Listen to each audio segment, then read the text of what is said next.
دوستو آج ہم بات کریں گے دینی شخصیت اور ہر دل عزیز طریقہ لبیک کے بانی مولانا خادم رضوی صاحب کی زندگی کے بارے میں۔ وہ کہاں پیدا ہوئے اور کہاں سے تعلیم حاصل کی اور اس تحریک کا سفر کب شروع ہوا۔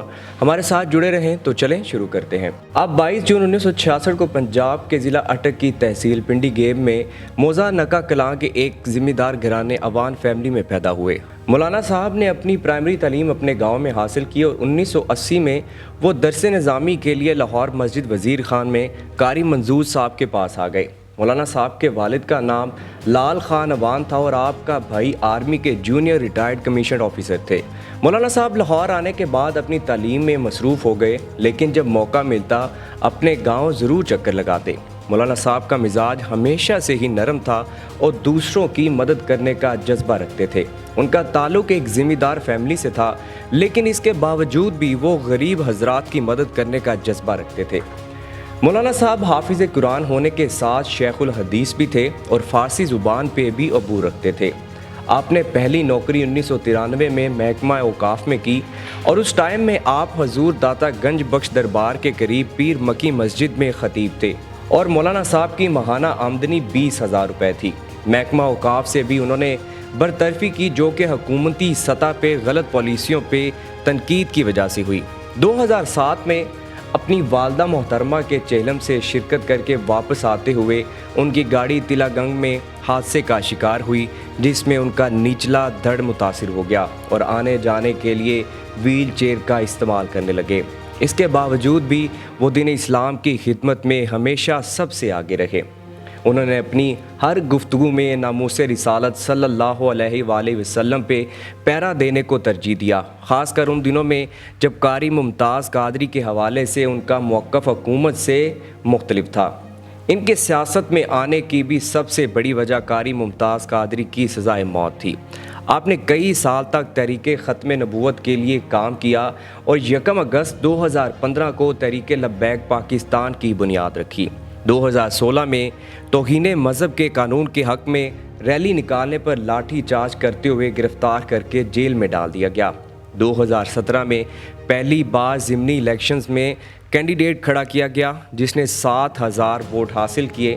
اس کے بعد مختلف جگہوں پہ بھی 10,000 اور 15,000 تک ووٹ حاصل کیے گئے۔ ٹی ایل پی نے 2017 میں اراکین اسمبلی کے حلف ناموں میں تبدیلی پہ پی ایم ایل این کے خلاف احتجاج کیا اور فیض آباد میں دھرنا دیا گیا اور یہ دھرنا کئی روز تک جاری رہا۔ راول پنڈی کے ساتھ لاہور میں بھی دھرنا دیا گیا اور تمام شاہراہوں کو بند کر دیا گیا۔ ہر طرف سے تنقید کا نشانہ بنے، لیکن وہ پھر بھی ثابت قدم رہے۔ سابق وزیر قانون زید حامد کو ان کے عہدے سے ہٹانے کا مطالبہ پورا ہونے پہ دھرنا ختم کر دیا گیا۔ 2018 میں آسیہ رہائی کیس میں احتجاج کرنے پہ پھر جیل جانا پڑا، جن میں ان کے عزیز و اقارب بھی شامل تھے۔ جیل میں 6 ماہ تک رہے اور سخت سردی کے دنوں میں بھی آپ کو ایک کمبل دیا گیا جس کی لینتھ اتنی تھی یا تو آپ اس سے اپنا سر ڈھانپ سکتے ہیں یا پھر پاؤں۔ ویل چیئر کے بغیر وہ نقل و حرکت نہیں کرتے تھے، لیکن جیل میں انہیں زمین پہ بٹھایا گیا۔ ہر روز ان سے کہا جاتا کہ اپنے موقف سے پیچھے ہٹ جائیں تو آپ کو رہائی مل سکتی ہے، لیکن وہ اپنے موقف پہ ڈٹے رہے، کیونکہ ان کی ہر بات ناموس رسالت سے شروع ہو کے ناموس رسالت پہ ہی ختم ہوتی تھی۔ اپنے آخری ایام میں ان کی طبیعت ناساز تھی، لیکن پھر بھی وہ فرانس میں ہونے والے حضور صلی اللہ علیہ وآلہ وسلم کے گستاخانہ خاکوں کی اشاعت پہ احتجاج کے لیے سب سے پہلے میدان میں آئے۔ احتجاج میں آنسو گیس اور شیلنگ کی گئی، جو کہ ان کے سانس میں خرابی کا باعث بنی۔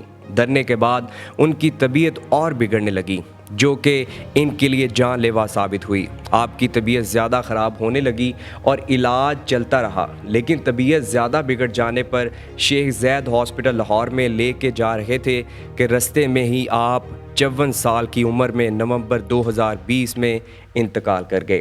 آپ کی میت کو سبزہ سار رہائش گاہ سے مینار پاکستان لایا گیا، جہاں ان کا جنازہ پڑھایا گیا۔ ان کے جنازے میں بہت بڑی تعداد میں لوگ شامل ہوئے۔ رپورٹ کے مطابق 2 کروڑ کے قریب لوگ ان کے جنازے میں شریک ہوئے اور 12 کلومیٹر تک لوگوں کی لمبی قطاریں تھیں، اور یہ دنیا کا سب سے بڑا جنازہ تھا جو کہ تاریخی اہمیت اختیار کر گیا۔ علامہ صاحب کے بعد ان کے بیٹے سعد رضوی کو تحریک کا نیا سربراہ مقرر کر دیا گیا، جو کہ اپنے والد کے نقش قدم پر گرم جوشی کے ساتھ عمل پیرا ہے۔